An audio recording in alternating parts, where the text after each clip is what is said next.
नमस्कार. Welcome back to ages podcast episode 5. पहिले तर सगळ्यांना सॉरी, कारण की थोडीशी गॅप झाली होती आपल्यामध्ये. पॉडकास्टमध्ये माझी तब्येत खराब होती आणि काही कारणास्तव आपण करू शकलो नाही. बट आपण आलो आहे तर बॅक विथ द बँग जसं म्हणतो तसं. कारण की आपले जे आजचे जे गेस्ट आहे त्यांना काही इंट्रोडक्शनची गरज नाही आहे. तुम्ही कुठे जरी सर्च केलं की राम घाणवे गुरुजी, तर तुम्हाला सहजपणे त्यांची इन्फॉर्मेशन मिळेल आहे. आजचा आपला विषय आहे योगा. आणि योगा म्हटलं की जनार्दन स्वामी यांचं नाव सगळ्यात पहिले येतं. आणि त्यांचीच लेगसी आजपर्यंत जे घेऊन चालले आहे आणि संपूर्ण होत चालले आहे असे आहे आपल्याकडे राम घाणवे गुरुजी. तर आजचा आपण या पॉडकास्टमध्ये आपण गुरुजींसोबत खूप गप्पा करू, गोष्टी करू. सगळे यूथला जे प्रॉब्लेम्स आहे, हेल्थ इश्यूज, नंतर मेंटल इश्यूज, याच्यावरती पण आपण सगळ्या गोष्टींवरती डिस्कशन करू. आणि योगा आपल्या डेली लाईफमध्ये किती इम्पॉर्टंट आहे याच्यावरती पण आपण आज चर्चा करू. तर चला आपण चालू करू. तर नमस्कार गुरुजी. नमस्कार. धन्यवाद, आज तुम्ही आले, आपला इतका इम्पॉर्टंट वेळ आम्हाला दिला याच्याबद्दल खूप खूप धन्यवाद. हे टेलिग्राफ नावाचं नवीन प्रकार जो आहे त्याच्यामध्ये बोलायला मिळायचं भाग्य मला मिळालेलं आहे. हेच तर कौतुकाची गोष्ट आहे. आणि त्यात तू बोलवलंस, खरोखर मला जास्त आणि अभिमानाचं वाटतंय. त्यामुळे मीच तुला प्रथम खूप शुभेच्छा देतो. आणि हा असा जो कार्यक्रम आहे तुमचा तो यशस्वी व्हावा आणि लोकांना त्याच्यापासून अधिक माहिती मिळावी आणि नवीन पिढीला हे टेलिग्राफमधून अशा दूर दूरच्या, टेली म्हणजे खूप दूर पासून, तर या दूर दूरच्या गोष्टी ह्या देशातल्या ज्या पत्ताही लागत नाही की आपल्याला की या देशामध्ये कोणकोणत्या गोष्टी होत्या, त्या सगळ्याचा ग्राफ म्हणजे टेलिग्राफ असावा. आणि त्या दृष्टीने योग हा जो विषय आहे तो सुद्धा आजच्या पिढीला थोडासा वेगळा वाटतोय. तर तो खरा किती महत्वाचा आहे या दृष्टीने आज विषय घेतला असेल तर खूप आनंद झाला ऐकून. धन्यवाद गुरुजी. कारण की जसं आपल्या मंदिरामध्ये पण गेल्या मला वाटतं 21-22 वर्षापासून योगाचा आपला फ्री क्लास चालू होता. माझे आई वडील पण आहे, कॉलनीचे खूप लोक आहे, आणि तुम्ही पण दरवेळेस येत राहता, व्हिजिट करत राहता. त्याच्यामुळे पूर्ण सोसायटीमध्ये, या यूथमध्ये, आमच्या जनरेशनमध्ये सगळ्या लोकांना याचा एक अवेअरनेस आहे की योगा किती इम्पॉर्टंट आहे. आणि याच विषयावरला अजून थोडंसं समोर नेण्यासाठीच आपण हा पॉडकास्ट ठेवलेला आहे की आमची जनरेशन पासून थोडंसं समोर, म्हणजे नेक्स्ट जनरेशन, माझी जनरेशन पासून या लोकांना थोडंसं कमी नॉलेज म्हणता येईल आहे योगाबद्दल. तर त्यांना मला या पॉडकास्टच्या माध्यमातून हे सांगायचं की किती इम्पॉर्टंट आहे योगा, मेडिटेशन हे आपल्या लाईफमध्ये.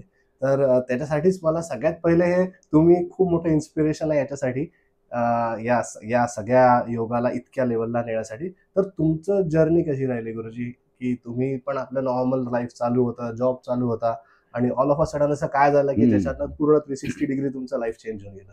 खरं सांगायचं तर पहा, योग हा नवीन पिढीला तितकासा माहीत नाही. हे आपलं खरं म्हणजे काय दुर्दैव म्हणूया. आज जगामध्ये सगळ्यात जास्त कशाचाच व्यापार चालू असेल, कारण योग हा कमर्शियल झालेला आहे आज जगात. आणि कित्येक बिलियन डॉलर्समध्ये योगाचा व्यापार चालतोय सध्या. आणि योग शिक्षक हे एक नवीन करिअर जगभरात, त्याचं अमेरिकेत गेलात तुम्ही तर जर का तुम्हाला $5,000 मिळणार असतील, सामान्य IT वाल्यांना $5,000 मिळत असतील, तर योग शिक्षकाला $10,000 राहायला, घर, खायला प्यायला. मला एक जर्मनमधूनच मला स्वतःलाच एकदा बोलवणं आलं होतं किंवा तिथे हॉटेलमध्ये राहायची सोय, तिथे खाण्यापिण्याची सोय, आणि त्या काळात जर्मनचं जे काही नाणं असेल तर त्या इतकं विलक्षण होतं. तर आज तर आणखी क्रेज वाढलेली आहे. त्यामुळे आता हे करिअर करण्याचा सुद्धा विषय आहे. म्हणून आजच्या पिढीने तर योगाकडे अधिक लक्ष दिलं पाहिजे असं वाटतं. आणि हे करत असताना मला स्वतःला असं लक्षात येतं की आजची जशी तरुण पिढी आहे तशी आमच्या काळी तर आज थोडंसं तरी योगा म्हणून का होईना, कारण TV मध्ये ठिकठिकाणी योगा दिसत असतो. आणि त्यामुळे योगा हा जो विषय आहे हा तरुण पिढीला नाव तर माहीत झालेलं आहे, हे तर कौतुकाचं आहे. आमच्या तरुणपणी योग हा विषय 100% आणि अज्ञानाचा होता. कुठेही काही संबंध नव्हता योगाशी कोणाचाच. कोणी काही योग वगैरे काही करत नसत बरं का. उलट एक गंमत सांगतो, लहानपणीची आठवण माझी मुंज झाली. मुंज झाल्यावर ते दाणं वगैरे घातलं आणि वडिलांनी मग कानामध्ये मला 3-4दा गायत्री मंत्र म्हणून दाखवला. तो पाठ झाला आणि मग गुरुजींनी मला संध्या करण्याची विधी सांगितली. त्या संध्येच्या विधीमध्ये असं ते 24 नावं वगैरे सगळे झाले. त्यानंतर नाक पकडून 3 गायत्री मंत्र प्राणायाम करा असं सांगितलं. आता पहा, मी नाक पकडून बसत, प्राणायाम म्हणजे काय माहीत नाही, गायत्री मंत्र पाठ झाला होता म्हणून असं नाक पकडून 3 गायत्री मंत्र म्हणायचं आणि संध्या करत होतो. नवीन मुंज झालेली होती, त्यामुळे आमच्या घरचे जे होते, आम्ही जबलपूरला राहत होतो तेव्हा बरं का, तर घरचे दादी नानी हे सगळे लोक तिथे बसलेले, पाहुणे आलेले. पहिल्या दिवशी जेव्हा मी सकाळी उठल्यावर आंघोळ केल्यावर चालू केली संध्या, तर सगळ्यांनी कौतुक केलं. दुसऱ्या दिवशीही कौतुक झालं. तिसऱ्या दिवशी थोडं कौतुक कमी झालं आणि चौथ्या दिवशी तर फक्त आमची ते दादी तिथे बसलेली होती, बाकीचे पाहुणे नव्हते बसलेले. आणि मी नाक पकडलं काय, आणि ते थोडंसं हिंदीचं असर होता बोलण्यामध्ये, तर त्यांनी सांगितलं, म्हणे काय नाक पकडतो, जोगड्या बनायचंय का? जोगड्या म्हणजे जोगी बरं का, जोगी म्हणजे योगी. योगी हे त्या काळात शिवी होती. इतकं योगाविषयीची आणि दुजाभाव होता या आपल्या भारतीय लोकांमध्ये. आणि अशा काळामध्ये जनार्दन स्वामींनी योगाचा प्रचार चालू केला असेल. साधारणपणे 1941-42 मध्ये जनार्दन स्वामीजींनी, आपले जे गुरु आहेत आमचे, त्यांनी योग प्रचार चालू केला असावा असं वाटतंय. कारण ते संन्यासी होते, स्वतःविषयी बोलत नव्हते, त्यामुळे सांगता येत नाही. तर माझा जन्म सुद्धा 1941 आहे, त्या काळातच त्यांनी चालू केलं असावं. पण माझा संबंध योगाशी तीळ मात्र नव्हता बरं का. 1976 मध्ये जेव्हा मी जवळपास 35 वर्षाचा होतो, तर 1976 मध्ये वर्तमानपत्रात आलं की जनार्दन स्वामी हे मेडिकल कॉलेजमधून परत आलेले आहेत आणि त्यांची सेवा करायला कोणी नाही. आणि आम्ही ह्याच्यात हिंदीमध्ये एक म्हण आहे, ना माँ का डर ना बाप का डर, बेटा बरे व्हॉलेंटर.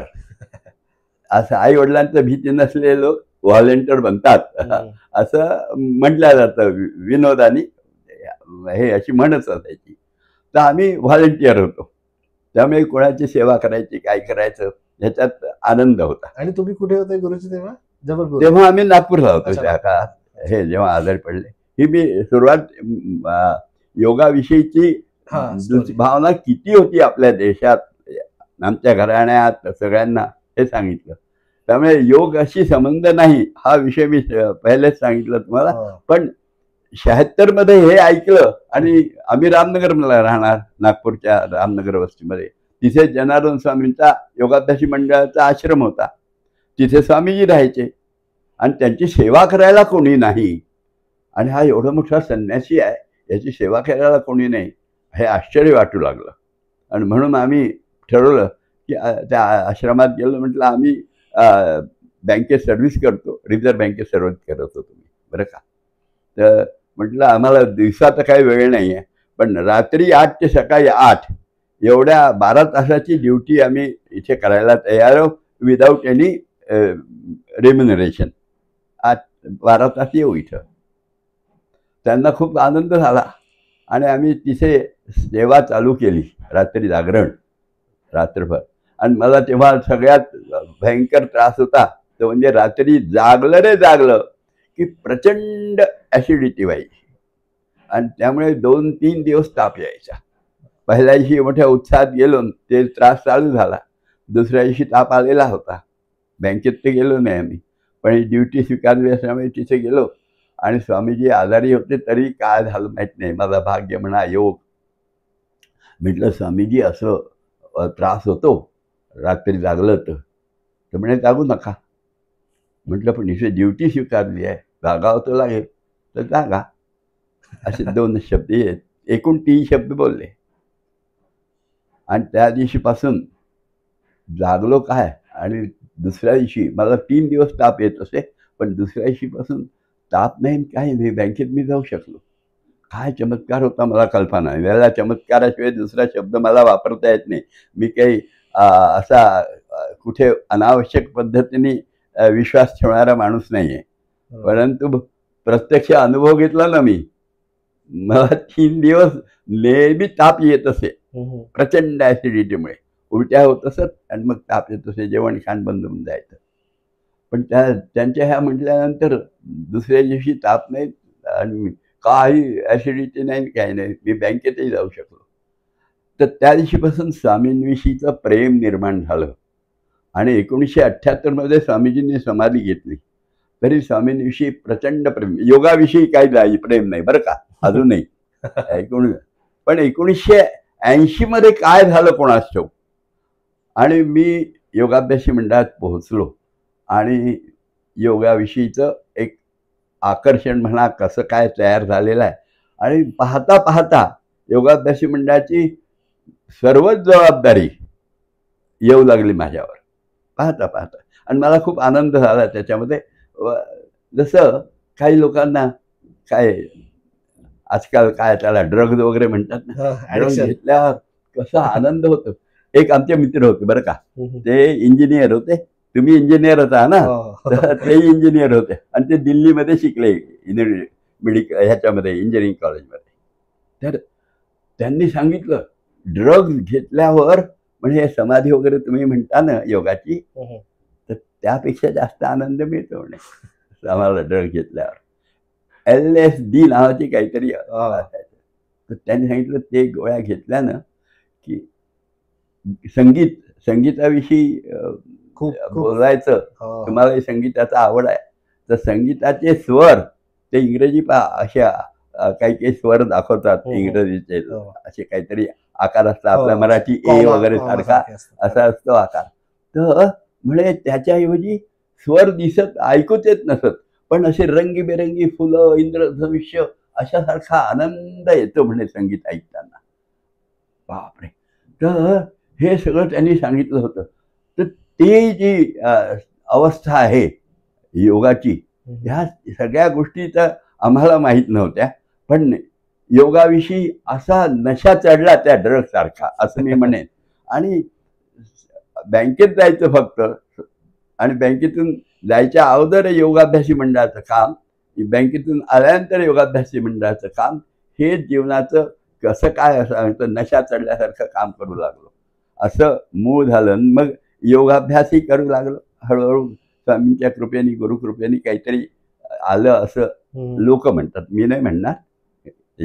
अशी अवस्था माझी योगाशी संबंधित आहे. प्रत्यक्षात कुठेही योगाचा शिक्षणाच्या दृष्टीने माझा संबंध नाही बरं का, मी घेतलेलं नाही शिक्षण.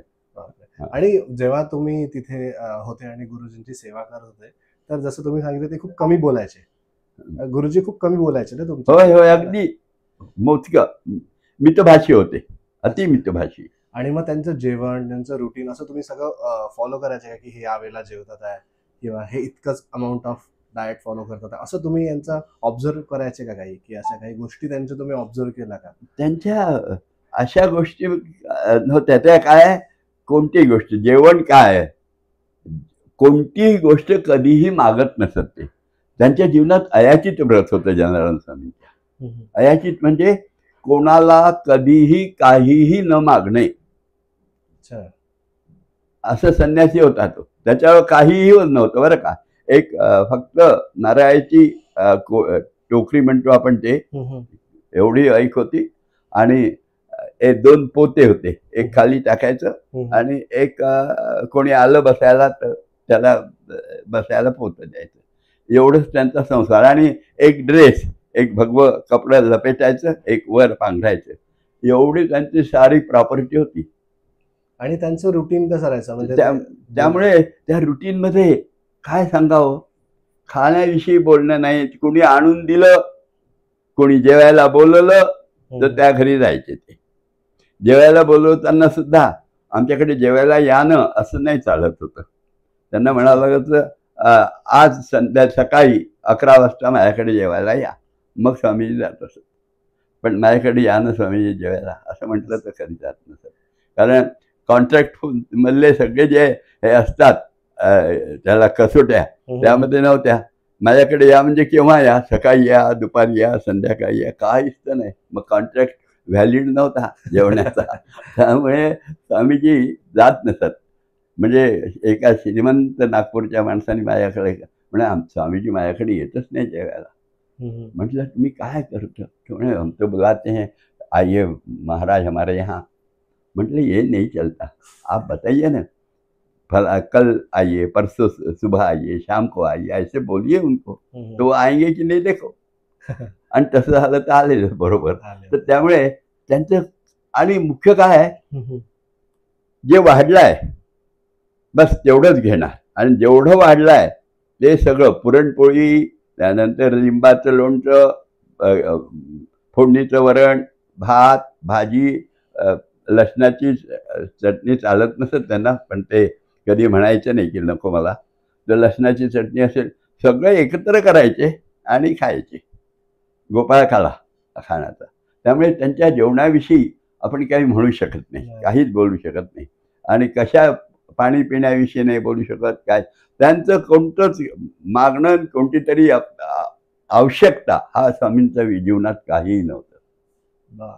विलक्षण व्यक्तिमत्व होतं आपल्या नागपूरमध्ये आलेलं बरं काय, विलक्षण. कधीही म्हणजे एकदा तर आम्ही पाहिलं की आम्ही बाहेर गेलो होतो आणि 3 दिवस बाहेर गेलो होतो, एका कॅम्पला गेलो होतो.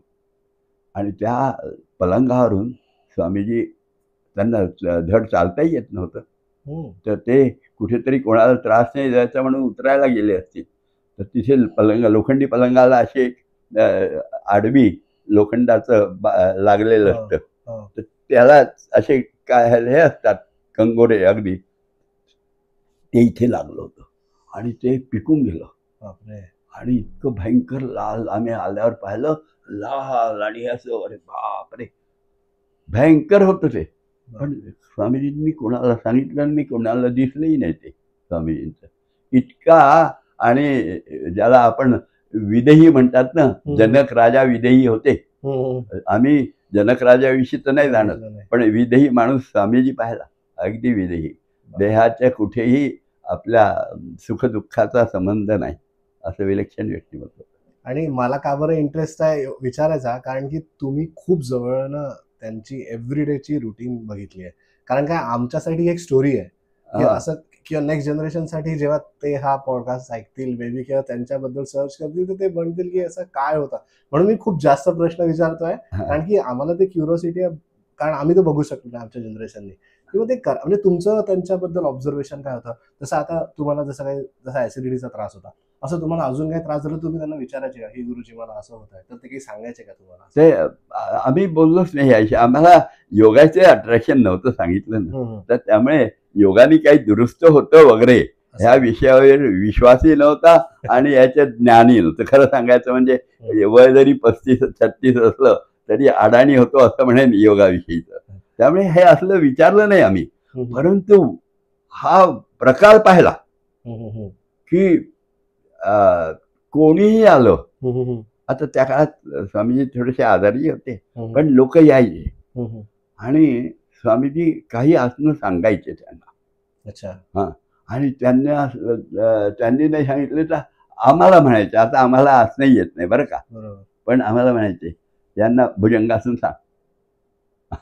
आता भुजंगासन सांग म्हणजे काय, मग ते पुस्तक काढायचं स्वामीजींचं, ते पाहायचं आणि तसं करायचं आणि सांगायचं असं. आणि ते भुजंगासन सांगितलं तर तो माणूस मात्र आलेला आपल्या व्याधीतून मुक्त व्हायचा. हे मात्र अनुभव आम्ही घेतलेला आहे स्वामीजी.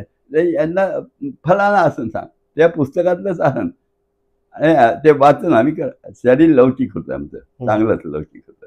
त्यामुळे हे आसनं करणं वगैरे सोपं वाटतं, खरं काही कठीण नव्हतं आम्हाला. म्हणजे हे जसं ते सांगायचे ते करून करून करून करून तुम्हाला त्याच्यातनं, जसं एका डॉक्टरच्या अंडर एक जण प्रॅक्टिस करतो आणि तो जसं त्याला डायग्नोस करतो तसं तुम्ही त्यांच्याकडनं सगळ्या गोष्टी असं म्हणता येईल. कारण की काय, स्वामीजींच्या ह्या समाधीनंतर आमच्या इथे पटवर्धन काका म्हणून होते, तर ते योगोपचार फार सुंदर करत असत. परंतु मी योग वर्ग घेत असत, सामान्य लोकांसाठी योग, तरुणांसाठी योग, बालांसाठी योग, महिलांसाठी योग, विद्यार्थ्या 12वीच्या विद्यार्थी, हे नवीन नवीन वर्ग आम्ही चालू केले होते त्या काळात. योगाचा प्रचार तरुण पिढीमध्ये व्हावा म्हणून मग काय अट्रॅक्शन काय करावं. आता हे 9वी 10वीचे 11वीचे आता जसे उभे आहेत आपले मित्र लोक, तर हे कधी काही येत नाही आपल्याकडे. मग आता 12वीचं टेन्शन असायचं, तर टेन्शन असायचं काय करावं. तर 12वीच्या काही 2-4 मुलांना एकत्र बोलवून, अरे यार अभ्यासात मध्ये काय आवश्यक राहतं म्हटलं, एकाग्रता आवश्यक असते. बरोबर, एकाग्रता आवश्यक असते. तर मग तुम्ही असं करा ना, योगानी एकाग्रता वाढते फक्त. मग आपल्याला बाकीचे जेवढे विषय आहेत आपल्याला, तर त्यावेळेला आठवत नाही. आपल्याला फक्त जे करतो त्याच्यामध्येच मन एकाग्र होऊन जातं. तर तुम्ही त्याचा अनुभव घ्या, म्हणजे मग तुम्हाला अभ्यास खूप सोपा जाईल आणि 12वीचं टेन्शन कमी होऊन जाईल. तर म्हणून बुद्धिविकास वर्ग असं आम्ही एक नवीनच पॅटर्न चालू केला आणि त्याच्यामध्ये 9वी 10वी 11वी आणि 12वी या वर्गाच्या मुलांना एकत्र आणून लागलं. असे तरुणांना अट्रॅक्ट करण्याचे वेगवेगळे प्रकार हे आम्ही करत होतो. पण उपचार माझ्याकडे नव्हते. पण एक दिवस काय झालं माहित नाही, कारण पटवर्धन काकाही खूप वयस्क होत होते, तर त्यांनाही कठीण जात होतं.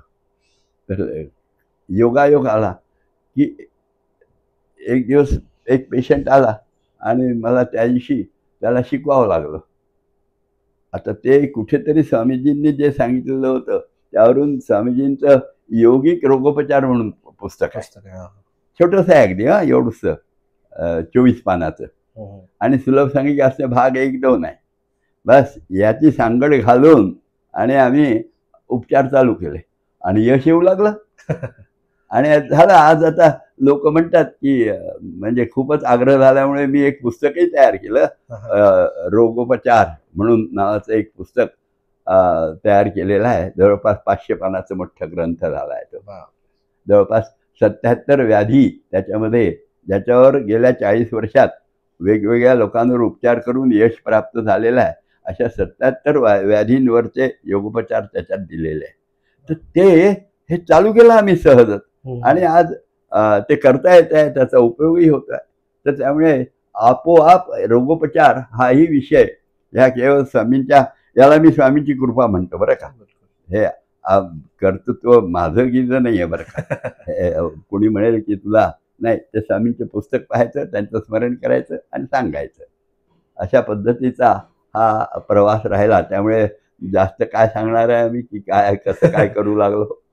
पण असं म्हणतात ना की जर का तुम्ही खूप मनापासून एखादी गोष्ट जर का तुम्ही करत असाल आणि तुमच्या त्याच्याबद्दल श्रद्धा पण असेल, तर दोन्हीचं कोलॅबोरेशन मिळून ऑटोमॅटिक, जसं तर तुमचा खूप विश्वास नव्हता, बट जसं तुम्ही ते बघत गेले की ह्या गोष्टी होतात आहे, चमत्कार होतात आहे, किंवा काही गोष्टी खरंच ते प्रॅक्टिस केल्याने सक्सेसफुल होतात आहे. कुठला एखादा रोग असेल, एखाद्याला तो हील झाला. डॉक्टरचंही तसंच असतं, कारण तो जेव्हा स्वतः पहिले ऑपरेशन करतो आणि सक्सेसफुल होतं तसं त्याला कॉन्फिडन्स. सिमिलरली तुम्हालाही तसं जेव्हा केलं असेल तसंच तुमचा कॉन्फिडन्स वाढत गेला असेल की आता म्हणजे मी केपेबल आहे हे सगळं करायला, असं तुम्हाला मे बी तेव्हा वाटायला लागलं असेल. आणि म्हणून मग त्या गोष्टी तुमच्याही थ्रू, जसं म्हणतात ना की तुम्ही माध्यम होते, त्याचा माध्यमच अजून माध्यम आहे. म्हणजे कुठेतरी कोराडीमध्ये वीज तयार होते आणि आमच्या घरच्या पंख्यामध्ये किंवा आणखी लाईटमध्ये ती पॉवर आहे की त्यात वीज आली की चमकायचं. फक्त मध्ये माध्यम तारेचं असतं, तर तसं तारेचं माध्यम झालं असेल. मी नाही असं नाही म्हणत, पण प्रत्यक्षात तारेला माहित नसतं की आपण जगाला प्रकाश देणार आहोत. तर तशी अवस्था आहे. त्यामुळे मी स्वतःला असं कॉन्फिडन्स आला असं काही म्हणू शकत नाही. मला अजून तसा कॉन्फिडन्स वगैरे नाहीये बरं का. कारण जो विषयाचा अभ्यास केला नाही त्या विषयात कॉन्फिडन्स असावं हे थोडंसं खरं सांगायचं म्हणजे शहाणपणाचं लक्षण नसतं. गुरुजी तसंच म्हणजे त्या विषयावरती येण्याच्या आधी एक असे तुम्ही काही लोकांना ट्रीटमेंट दिल्या, जसं ट्रीटमेंटच म्हणेल माझ्या भाषेमध्ये, की ज्यांना ज्या गोष्टी तुम्हाला वाटत होत्या की म्हणजे त्यांनी सगळ्या डॉक्टरला कन्सल्ट केलं बट त्यांच्याकडे त्याच्यात काही इलाज नाही आला आणि मग ते तुमच्याकडे एंड ऑफ द डे आले की यार गुरुजी मला हेल्प करा. तर असे काही एक्झाम्पल्स तुम्ही तुमच्या या पूर्ण ड्युरेशनमध्ये बघितले आहे का की जे सक्सेसफुल झाले योगा करून? साधारणपणे योगाकडे लोक येत नाही बरं का. योगाचा उपचार वगैरे विश्वास नसतो. पहिले ॲलोपॅथीच्या डॉक्टरकडे जातात, ते नाही झालं तर आयुर्वेदाच्या डॉक्टरकडे जातात, ते नाही झालं तर होमिओपॅथीच्या डॉक्टरकडे जातात. या तिन्ही डॉक्टरांकडून काही फायदा नाही झाला तो मरता क्या नाही करता हिंदीमध्ये म्हणाय ना, तर तसे येऊन मग कोणीतरी सांगितलेलं असतं त्यांना की योगाभ्यासी म्हणतात रोगावर उपचार होतो योगाचा. मग येतात आणि आल्यावर हा अनुभव मात्र आहे बरं का की जर का तो नियमित आला, त्याचा विश्वास असो वा नसो, परंतु नियमित आला आणि सांगितलेल्या प्रक्रिया योगाच्या आसना आहे, शुद्धिक्रिया आहे, प्राणायाम आहे, थोडासा ओंकार जप आहे ज्याला ध्यान म्हणूया आपण, ह्या सगळ्या प्रक्रिया जर का केल्या तर व्याधी दुरुस्त होते. म्हणजे जसं आता मुलांना टेन्शन येऊन जातं बरेचदा अभ्यास करायचं. एक उदाहरणच देतो ना. एक मुलगा होता, तो 10वीच्या वर्गात होता, परीक्षा आली, विषय सगळे चांगले होते, पण एक दिवस त्याचा केमिस्ट्रीचा परीक्षेचा वेळ आला आणि त्याला केमिस्ट्रीची अशी भयंकर भीती की तो लटलट कापू लागला आणि घरात झोपूनच गेला तो. आता मानसिक गोष्ट असा आहे, शरीरामध्ये काय काय व्याधी तयार करेल हे नाही सांगता येत. तर तो असा कापू लागला आणि काही केल्या जायना, परीक्षेची वेळ व्हायला आली आणि तो त्याच्या मोठा भाऊ मंडळाच्या याचा त्यांनी मला सांगितलं की अरे असं आहे, परीक्षेची वेळ झाली ना, हा जात नाही आहे. मग मी घरी गेलो त्यांच्या आणि घरी गेल्यानंतर त्याला थोडंसं ते लिंबू पाणी हे असं साखर पाणी वगैरे दिलं, गोष्टी वगैरे केल्या, काय झालं पाहिलं तर म्हटलं अरे काही नाही, थोडंसं आहेत, बरं नाही वाटत नाही, हे घेऊन घे पाणी, यांनी बरं वाटेल थोडंसं. आणि मग म्हटलं का पण काय होत आहे? म्हटलं अरे आपला केमिस्ट्रीचा पेपर आहे ना, आपल्याला केमिस्ट्री अगोदर भावाने सांगितलं होतं, म्हटलं आपल्याला केमिस्ट्री येत नाही आहे ना, काही चिंता करू नको, जा जेवढा पेपर जमेल तेवढा लिही, आपल्याला जर का 30 मार्क मिळाले, 100 मार्क असतील तर 30 मार्क मिळाले तर तुम्ही पास होऊन जाता. म्हटलं मग काही प्रश्न नाही राहत. तर त्यामुळे जमलं तर तेवढं लिही, नाही जमलं तर आपण पाहू काय करायचं नंतर, पण तू जाऊन ते ये.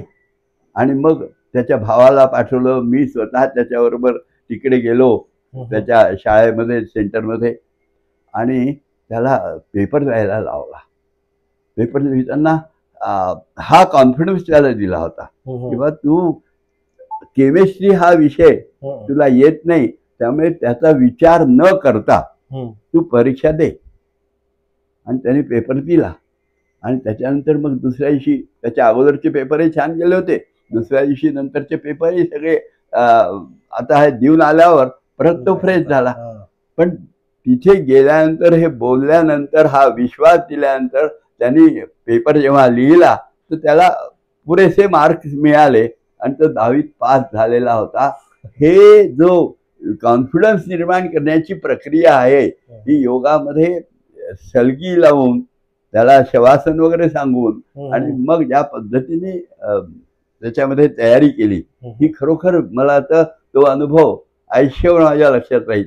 आणि आज तोही फार मोठा सायंटिस्ट आहे. ह्या बंगलोरमध्ये मला वाटतं इंडियन इन्स्टिट्यूट ऑफ सायन्सेस आहे, त्याच्यामध्ये त्यांनी मास्टर्स डिग्री वगैरे घेऊन डॉक्टर झालेला आहे तो आता, PhD, आणि फार चांगल्या पद्धतीने स्वतःला तो ठेवतो, अजूनही संबंध ठेवला आहे त्यांनी. तर योगाच्या या स्नेहपूर्ण मार्गदर्शनामुळे लोकांवर काय काय चांगले परिणाम होऊ शकतात याचा अनुभव तुम्ही घेतलेला आहे आणि त्यामुळं योगाने चांगले अनुभव येतात आणि सगळ्या प्रकारच्या व्याधी या नियंत्रणात येतात. एक ह्या लोकांना मी जसं शवासन सांगितलं आता की थोडं एक शशांकासन म्हणून आसन असतं, ते जर का केलं तर काय होतं, मला केमिस्ट्री येत नाही ह्याचा जर का पॅनिक आली तर विचार करण्याची प्रक्रिया थांबून जाते आणि त्यामुळे जी अस्वस्थता येते त्या अस्वस्थतेमुळे मग ते सगळंच जीवन बर्बाद होतं, निगेटिव्हिटी तयार होते. शशांकासन नावाचं आसन असं आहे की ते केलं तर आपल्या विचार करण्याच्या बरेचसे केंद्र निश्चयात्मक बुद्धीचे अशा मस्तिष्कात समोरच्या बाजूला असतात असं म्हटलं जातं. शशांकासनामध्ये त्याच भागाला भरपूर रक्त मिळतं आणि रक्त मिळालं की त्याची कॅपॅसिटी वाढते काम करण्याची. जसं आपल्याला खायला मिळालं आहे मग काही करून घ्या ना, आपल्याला पहिले खाणे दो भाई, बाद में काम आने दो, असं तर तसं त्या मस्तिष्कातही असतं. तर त्याला मिळालं की मग विचार करण्याची प्रक्रिया वाढते आणि ती वाढली की हो बा आता हे म्हणाले ना 30 मार्क, अरे हो 30 मार्क मला मिळू शकतील आणि 30 मिळालं तर पुरे ना. घरनी अपेक्षा असते की 90% मिळालं पाहिजे, त्या 90%मुळे परेशान झालेलं असतं, त्याला 90% मिळणार नाही आणि मिळणार फक्त 30%. त्यामुळे ती कन्फ्युजन आहे. ते विचार केला की हो 30 मिळाले मला तरी मला टोटल पर्सेंटेज माझं चांगलं राहील ना, कारण मला बाकीच्या ह्याच्यात 95 मिळणार आहे. हा विषय विवेक तयार करण्याची क्षमता काही काही आसनांमध्ये आहे. हे सगळ्या आजच्या तरुण पिढीने लक्षात ठेवलं पाहिजे आणि हे जर का लक्षात ठेवलं तर तरुण पिढींना योगाशिवाय तरणोपाय नाही हे सुद्धा लक्षात येईल. बरोबर. गुरुजी, आता योग जसं तुम्ही एकदम खूप चांगला विषय काढला युथचा, नवीन पिढीचा. मी आमच्या पण काही या मुलांना विचारलं आणि मी पण इन जनरल बघतोय anxiety, depression, over thinking, negativity या गोष्टी आजकाल खूप त्रास देतात आहे. म्हणजे म्हणजे काही युथला तर सोशल अवेअरनेस, 4 लोकांमध्ये बसून कुठल्या विषयाबद्दल बोलणं, कम्युनिकेशन करणं, स्टेज डेअरिंग नाही आहे. कुठली पण गोष्ट थोडीशी झाली तर निगेटिव्हिटी चालू होऊन जाते की माझ्यासोबत असं का होत आहे, मी असंच का करू, या एक्झाम आहे तर माझं प्रिपरेशन कसं होईल आहे, मी फेल होऊन जाईल आहे. म्हणजे हे जे सगळे निगेटिव्ह इम्पॅक्ट आहे तर याच्यासाठी पण योगा किंवा प्राणायाम किंवा मेडिटेशननी आपण रिझॉल्व्ह करू शकतो का? ह्याच्यासाठीच योगासनात आम्ही जो वर्ग सांगितला बुद्धिविकास वर्ग, ह्याचा हाच अनुभव आहे की हे जेवढे सध्याचे प्रॉब्लेम्स आहेत तरुणांचे, शालेय विद्यार्थी जे थोडे म्हणजे पौगंड अवस्था म्हणतात त्याला, तर त्याच्यामध्ये येत आहेत, म्हणजे साधारणपणे 13, 14, 15 वर्षाचे होत आहेत.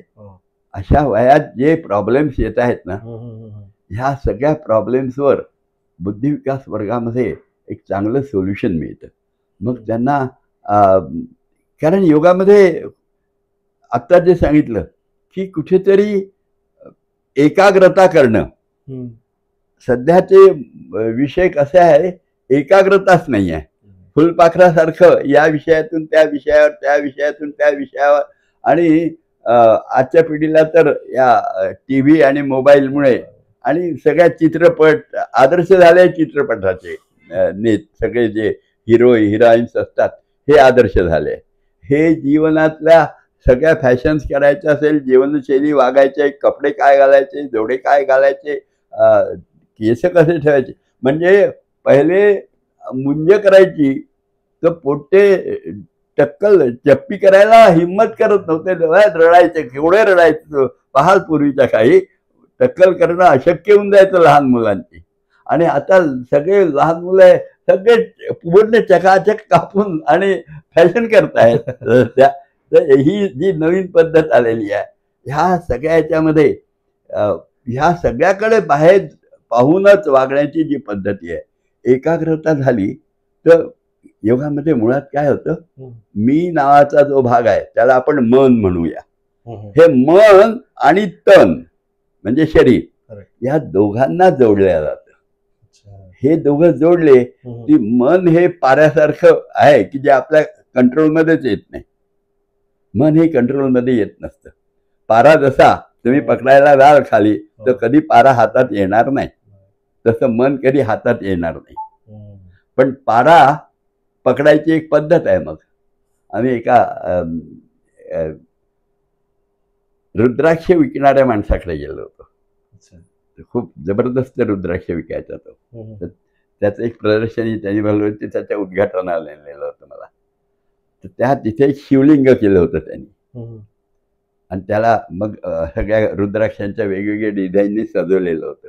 म्हटलं हे शिवलिंग वेगळ्या दिसत आहे, पांढरं थोडंसं पिवळसर पांढरसं दिसत आहे. तर म्हणे हा शिवलिंग पाऱ्याचा आहे म्हणे. म्हटलं पारा असा एकत्र राहू शकत नाही, काही काचेमध्ये ठेवलाय का? नाही म्हणे पाराच आहे. म्हटलं पारा असा होऊ शकत नाही, पाणी असतं. नाही म्हणे पाऱ्याला पकडायसाठी आम्ही हे केला, एक केमिकल वापरलाय, त्यामुळे पाऱ्याचं असा एक सॉलिड वस्तू तयार झाली आहे, आणि हे शिवलिंग आम्ही त्याच्यातून तयार केलं आहे. जर का पाऱ्याला पकडायचं असलं तर त्याच्यामध्ये काहीतरी मिळवावं लागतं, तेव्हा पारा पकडता येतं. तर तसं मनाला पकडायचं असेल तर मनाला सगळ्यात आवडतं. मन हे किती मोठा हो माणूस हो, पण ते लहान मुलासारखं असतं, आणि लहान मुलांना खेळणी आवडतात. तर मनाचं खेळणं कोणतं आहे?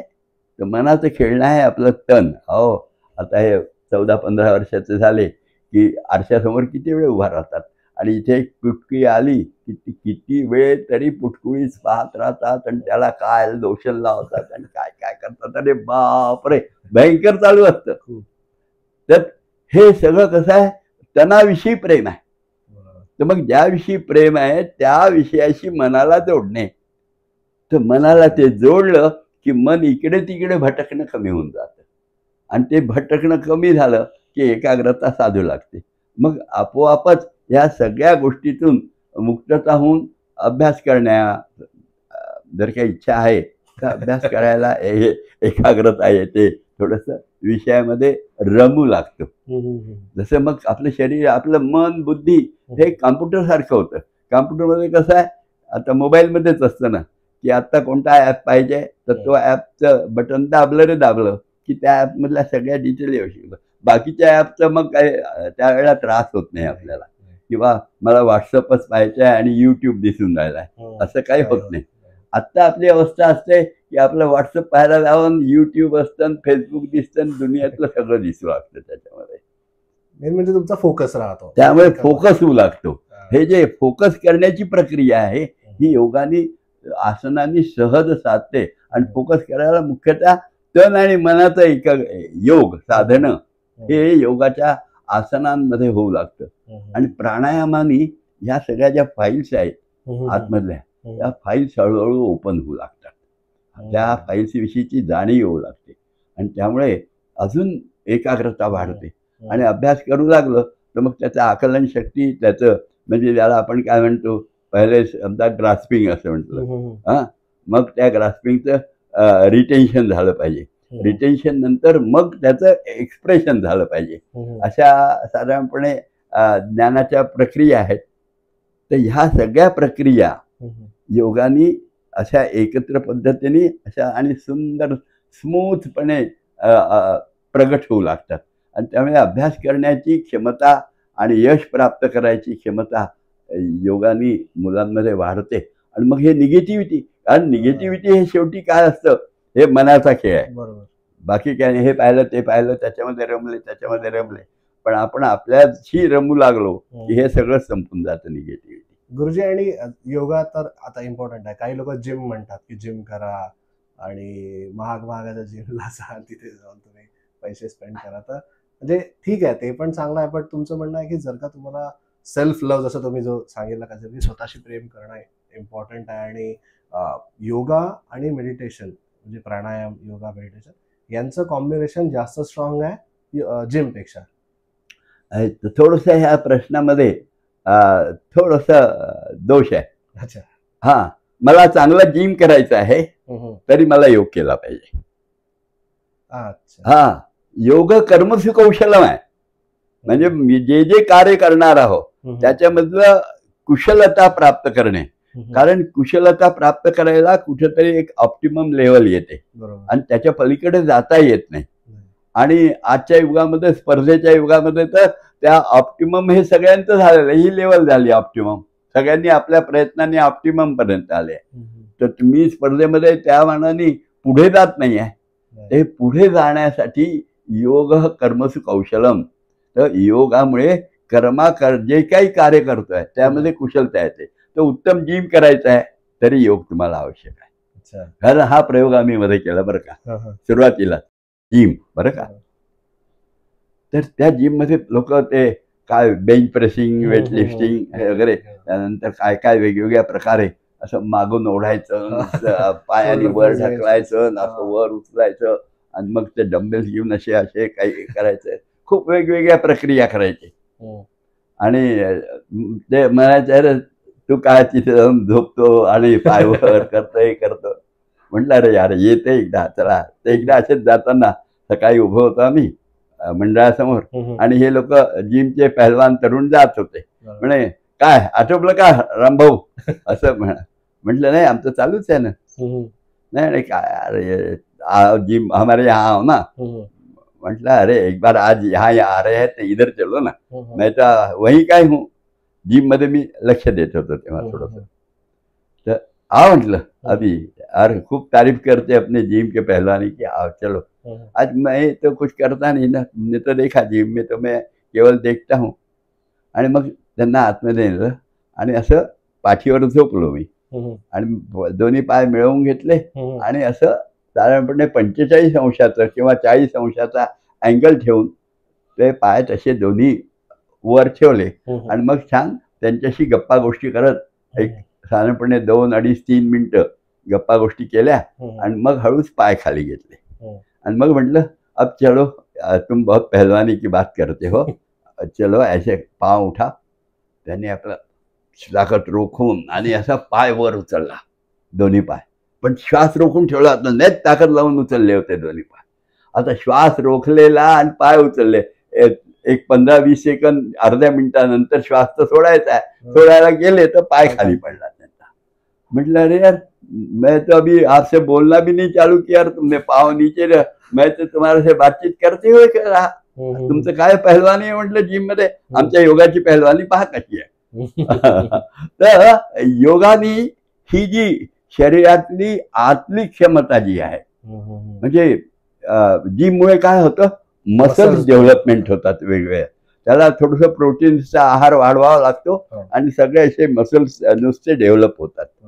पण मसल्स डेव्हलप झाले तर पुरेसं होत नाही, कारण मसल्स मध्ये एकानंतर एक असे खूपशे लेयर्स असतात.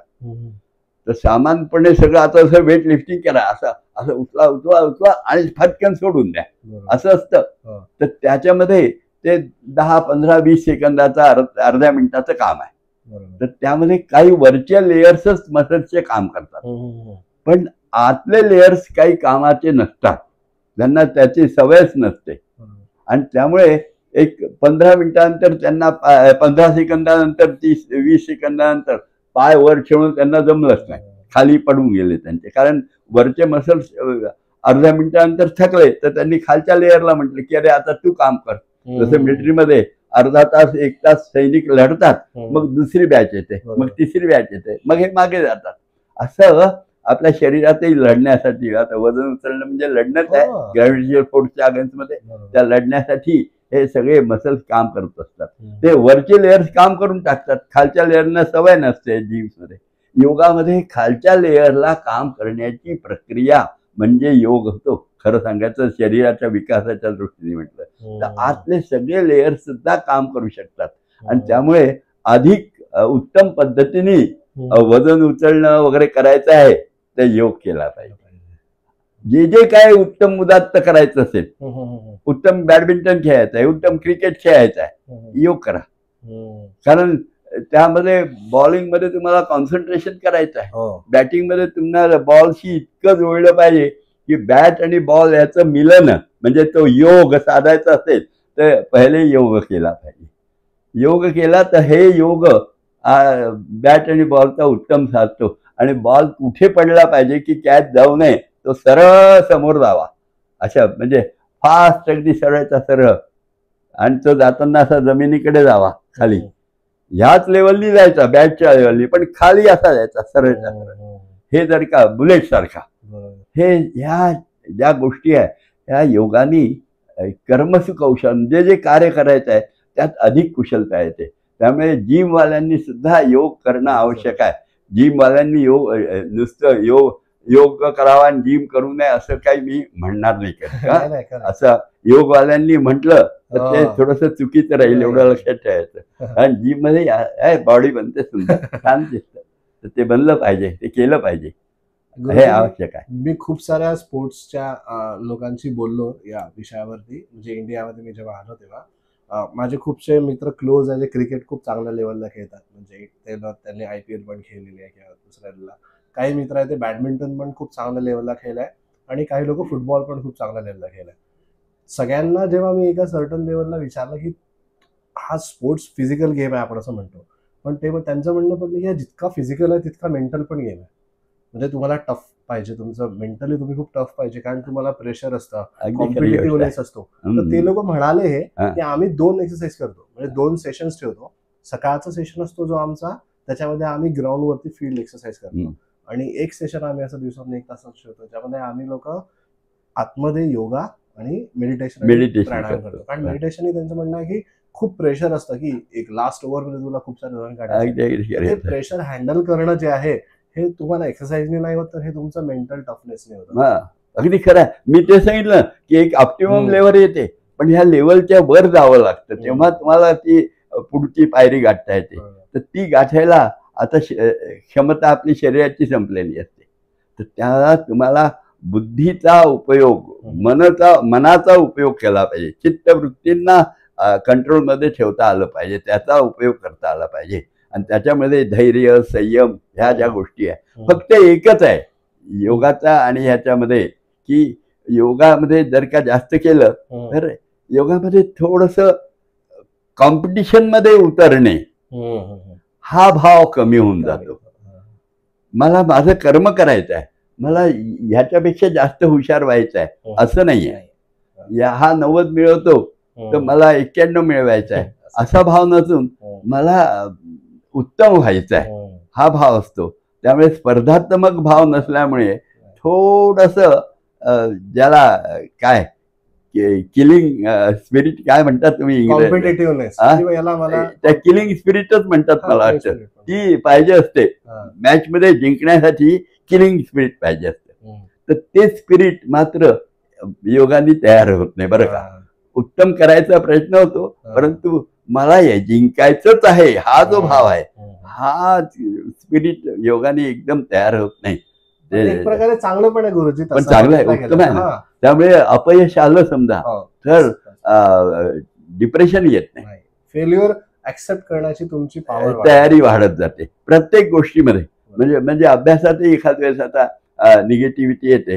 आता मी जसं त्या मुलाचं सांगितलं तसं निगेटिव्ह आपल्या ह्याच्यामध्ये आलं तर डिप्रेशन मध्ये जातो, आणि डिप्रेशन मध्ये गेलं की सगळं शून्य होऊन जातं. मग जे येत आहे तेही झिरो होऊन जातं. तर ते होऊ नये म्हणून आपले योग केला तर तुम्हाला हा संयम येतो. ठीक आहे ना, मला हे एक विषय एक नाही जमलं, ठीक आहे पुढच्या वेळेला जमेल, असा एक पॉझिटिव्हिटीचा भाव किंवा त्याला आपण संयमाचा भाव हा तयार होऊ लागतो. आणि हा तयार झाला तर मग आतमध्ये इतकं धैर्य आणि संयम येतं की मग अनेक प्रकारचे अट्रॅक्शन्स जे आहेत बाहेरचे, आज काहीच नाही आहे. पानाच्या ठेल्यावर जाल किंवा आणखी कुठल्या तरी याच्यावर, तर तुम्हाला काय मिळेल आणि कशा तुम्हाला व्यसन लावतील कोणी हे सांगता येत नाहीये. पण तुम्हाला जर का योग करत राहिला ना तर या व्यसनांपासून दूर राहा. कारण व्यसन लागली ही एकदा, आजकाल आपल्या देशामध्ये हे खूप झालंय बरं का. आणि मुलांना कळायच्या अगोदर त्यांना व्यसन लागून गेलेलं असतं. कळायच्या अगोदर शाळेमध्ये त्या पेपरमिंट किंवा पेपरमिंट सारखे चॉकलेट असायचे, त्याच्यामध्ये सुद्धा काय मिसळलेलं असतं. हे सगळं दूर करायला आज योग हा एक विषय सगळ्यात महत्वाचा आहे. त्यामुळे मग आहारावर नियंत्रण येतं. अनावश्यक खाण्याच्या ज्या मोह असतो तो नियंत्रणात येऊ लागतो. सगळ्याच गोष्टी नियंत्रणात येऊ लागतात. असा संयम आणणारा योग आजच्या तरुण पिढीला तर खूप आवश्यक आहे बरं का. तर गुरुजी अशाच प्रकारे आजचा आपण पॉडकास्ट एंड करू. आणि मेन मोटिव्ह जो होता माझा की मला पण थोडंसं नॉलेज पाहिजे होतं, मला स्टोरीज ऐकायच्या होत्या गुरुजींच्या, आणि युथला पण जो आपला पर्पज होता आजचा, की या सगळ्यांना योगाचा इम्पॉर्टन्स कळला पाहिजे, तर तो मला असं वाटतं की याच्यातनं आपण सक्सेसफुली कम्प्लीट केला आहे. आणि कोणाला काही जरी प्रश्न असतील तरी प्लीज तुम्ही कमेंट्स करून विचारा, आणि तुम्ही डायरेक्ट गुरुजींशी पण संपर्क करू शकता रामनगरला. आपलं जे तिथे स्वामी मंडळ, जनार्दन स्वामी मंडळाचं योगाभ्यासी मंडळाची वेबसाईट आहे, वेबसाईट पण आहे, आणि गुरुजी रोज ऑनलाईन पण असतात त्याच्यावर. त्यांच्याशी Q&A सेशन वरती काही पण क्वेश्चन्स विचारू शकता, कुठेही असेल ऑल ओव्हर वर्ल्ड.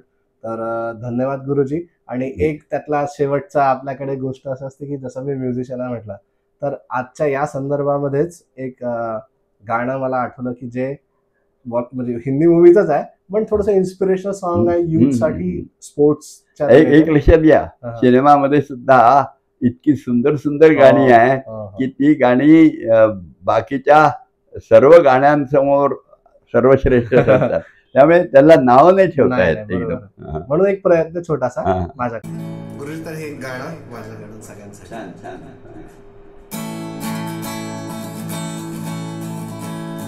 कुछ पाने की हो आस आस, कोई अरमा हो जो खास खास आशा है,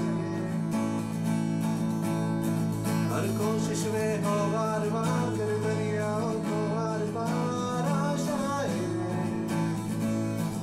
तूफानों को ढल के मंजिलों को जीन ले, आशाएं खिले दिल की, उम्मीदें हंसे दिल की, अब मुश्किल नहीं कुछ भी, नहीं कुछ भी, आशाएं खिले दिल की, उम्मीदें हंसे दिल की, अब मुश्किल नहीं कुछ भी, नहीं कुछ भी, गुजरे ऐसी हर रात रातों ख्वाहिशों से बात बात आशाएं, लेकर सूरज से आग आग गाए चाप राग राग आशाएं, कुछ ऐसा करके दिखा खुद खुश हो जाए खुदा, आशाएं खिले दिल की, उम्मीदें हंसे दिल की, अब मुश्किल नहीं कुछ भी, नहीं कुछ भी. वाह, ये तो आपका गाना तो बहुत अच्छा रहा. पर ये गाना क्या कर रहा है मालूम है क्या?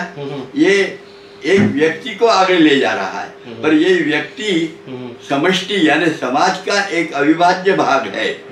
आणि त्यामुळे हा सामाजिक प्राणी माणूस झाला पाहिजे, प्रत्येक जीव, असं एक कडवं या गाण्यामध्ये पाहिजे होतं की त्याचं कर्तृत्व सगळं हा समाजासाठी आहे, व्यक्तीसाठी आहे, पण समाज म्हणजे परिवारासाठी आहे. माझ्या परिवाराविषयी प्रेम, समाजाविषयी प्रेम आणि मानवतेविषयी प्रेम, असा एक, आणि मानवताच नव्हे संपूर्ण जीवसृष्टीविषयीचं प्रेम, असा एक सुंदर विषय या गाण्याच्या पुढचं गाणं पुढच्या वेळेला आम्हाला जरूर ऐकला. छान आनंद झाला. धन्यवाद.